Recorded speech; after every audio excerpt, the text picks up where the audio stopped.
Pertandingan gaple antara masyarakat dengan anggota TNI yang terlibat TMMD 110 ini dilakukan di posko TMMD 110 Sungai Jawi Kalidoni.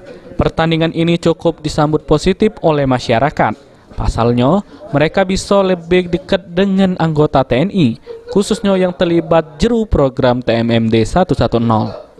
Kapten Winarto selaku dan Ramil Lemabang ngatoke pertandingan gaple ini menampung aspirasi masyarakat yang sudah melakukan aktivitas pekerjaan khususnya membantu anggota TNI jeru program TMMD 110 di Sungai Jawi Kalidoni. Izin dan tujuannya diadakan lomba gaple di Poskotis TMMD dan?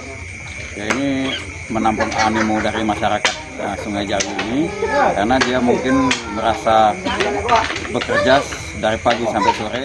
Pertandingan gaple antara masyarakat dengan anggota TNI TMMD 110 ini diikuti oleh 15 pasang dengan dihadiri langsung oleh Dandim 0418 Kolonel Infantri Heni Setiono. Firman Hidayat, PAL TV.